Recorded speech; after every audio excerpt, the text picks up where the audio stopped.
Purvaranga, the preliminaries to a dramatic spectacle, had a very old tradition, almost coterminous with the beginnings of Natya. The Natya Shastra devotes a whole chapter to the description of the Purvaranga. The items of the Purvaranga can be grouped in two parts. The first 9 that are supposed to be performed antaryavnika, not before the spectators, and the later 9 or 10 which are presented bahiryavnika, directly to the spectators. Now we will see the preparatory items, the antaryavnika items. Group 1 consists of the following items presented in due order. The first one is pratyahara. As per the Natya Shastra definition, this means distribution of the musical instruments and sitting arrangement of musicians at the back of the stage. At the beginning of the performance, the musical instruments are brought on the stage and the musicians and the singers take their specially assigned seats. Their places are arranged near the wall and between the two doors of the Nepatya Griha. This special arrangement of musicians, their instruments and the singers is called Kutapasya Vinyasa. The second item is Avatarana. In the second item, Avatarana, the singers, especially the female singers, come out on the stage and occupy their assigned places. In Pratyahar, the musical instruments are brought out and placed in their assigned places by the musician. And in Avatarana, the vocal singers come out on the stage to take their special places. The third item of Purvaranga is Ashravana. It consists in adjusting the musical instruments for playing them in due manner. The fifth item is Vaktra Pani. This is trying out the drum beats in preparation of rhythm patterns, tal, to be used. Moving the fingers and the palm of the hand over the surface of the drum, mridanga, to test its tuning and trying the rhythmic pattern is technically what is called Vakatra Pani. The sixth item is Parighatana. Tuning the strings of the lute in order to bring it in harmony with the music to be presented is done in this item. The seventh is Sanghotana. In this item, preparation is made for rehearsing the different hand poses to be used in marking time on the percussion instruments. The eighth one is Marga Sarita. So far, the different instruments are separately set, tuned and tried. In this item, the drums and string instruments are for the first time played together, both for testing the musical harmony and also as a preparation of musical rendering. The last one is Asarita. The definition says that this item is intended to show the division of rhythmic beats in a measured portion of time. But we can see that all the items so far indicate a musical preparation, and this is followed by Geet Vidhi, presentation of a song. Asarit must therefore be regarded as the beginning of the first full musical piece, vocal and instrumental, which further develops into Gitaka. Thus, the first group of the Purvarang Angas is devoted to arranging the instruments on the stage, tuning and adjusting them, trying them out separately, and doing the preliminary vocal alap. With this preparation done, all the instruments can be played together, and this would be followed by rendering a full musical piece comprising singing of songs to the accompaniment of swar vadyas and tal vadyas. These Geet fully rendered vocally and with instrumental accompaniment mark a hiatus between the two groups of Purvaranga items. It is called Nirgita and Bahirgita. Now we will see the presented items. Bahir Yavanika Anga. Group 2 of the Purvarang items comprises 9 angas, and they are intended to be presented before the spectators. These, in due order, are Utthapana. This ang is so called because the technical preparations being over and full music being presented, the performers are now ready to present the following angas with the mode of drama, that is to say, using recitative portions and acting. This is the base of play production, and since the Purvarang items are now raised to the level of dramatic and representational technique, the opening ang is rightly called Utthapana. It is an establishment of the dramatic mode which will have to be used in the entire play production. The second item is Parivartana. Musically, Parivarta is a round of 4 sannipat or rhythmic beats, each having 8 kal or matras. As a performance, the Sutradhar offers here salutations to the deities in the 4 quarters as well as the principal deities of the Natya by walking round the stage with graceful dance steps. The movements are connected with the musical rhythmic beats. 4 parivartak make up this item. The first parivart is purely musical and is performed in slow tempo, sthit or vilambit laya. At the end of the third sannipat, the drums are played together. The second parivart is performed in middle tempo, madhyam laya. At the end of the first and the beginning of the second sannipat, the Sutradhar enters the stage with his 2 assistants, Pari Pashvik. The Sutradhar carries the flowers with him. The assistants hold a water jar and the jarjar respectively. All are consecrated, purified, clad in white garments.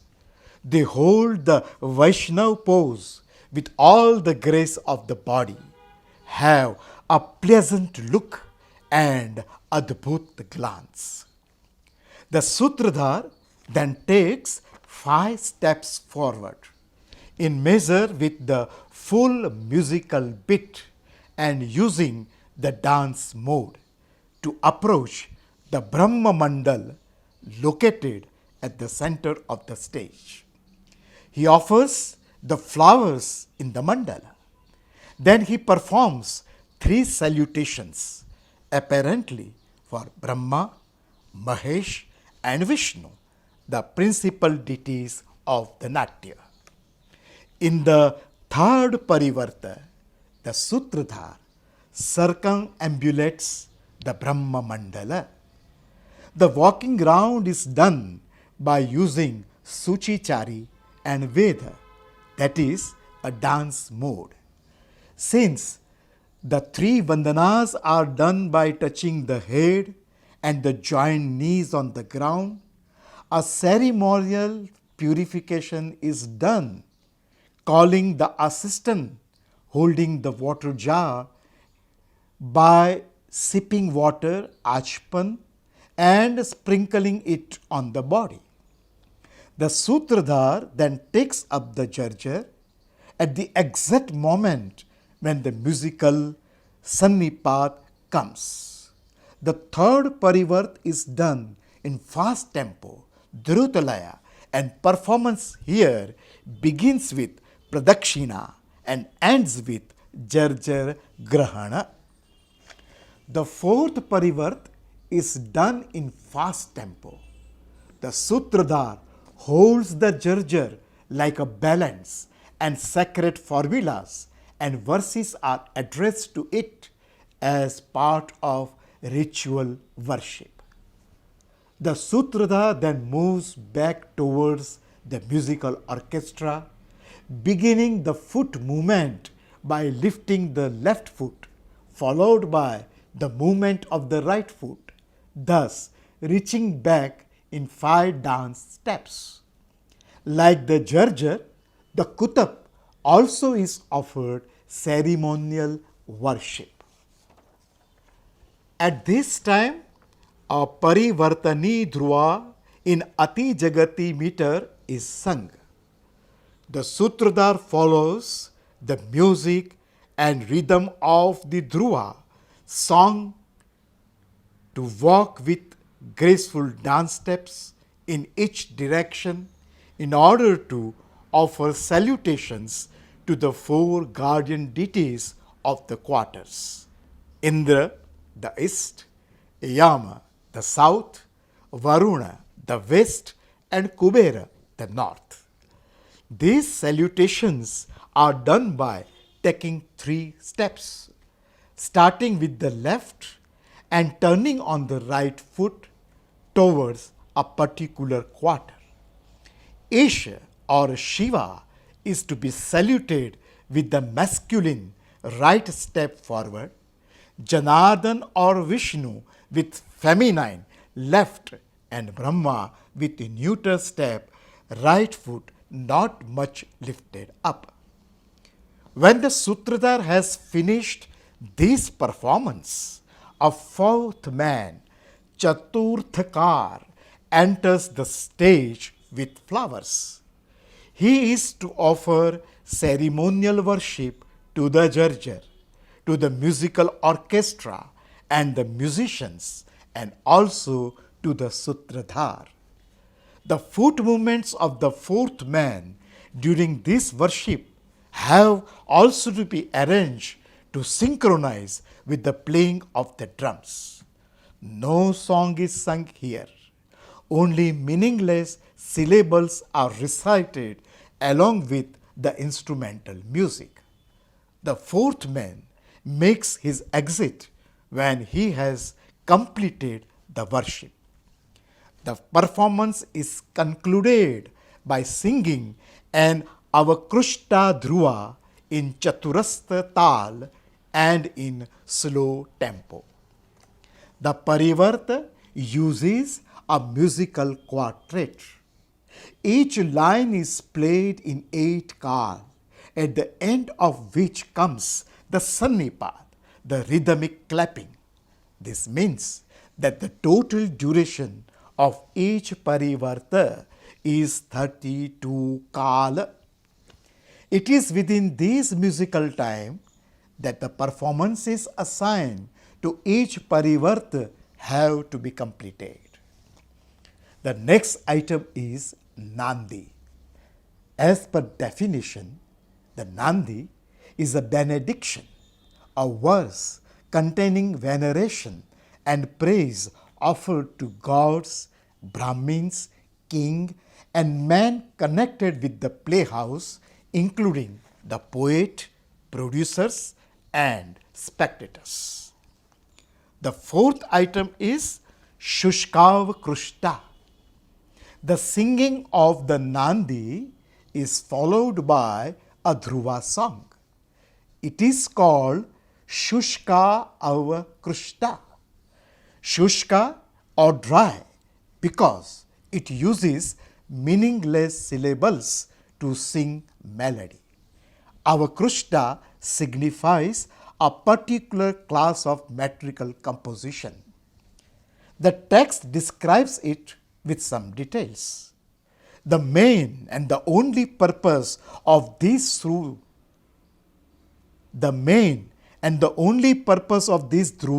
seems to be to lead musically to the next item, where verses in honor of the Jarjar are to be recited. This is the reason why it is described as Jarjar Shlok Darshika in the text. The fifth item of Bahir Yavanika items is Rangadwar. This ang is called a gateway to stage production for the obvious reason that the elements of histrionics pertaining to recitation and body movements and gestures are for the first time used while doing the performance. The item includes the following: a verse recited in solemn tone in honor of the deity whose worship is currently held. Alternately, a verse in praise of the deity worshipped by the king of the place where the performance is held, or it may be in praise of God Brahma. Then the verses for Jarjara are recited. One set from the earlier Jarjar Puja as a prelude to the next item Chari, and another set of verses similar in content though not using same words as a part of Rangadwar. The next item is Chari. It is essentially a foot movement in dance technique and is used here to evoke the sentiments of love and terror. After addressing the verses of praise to the Jarjar, the Sutradhar bends it low.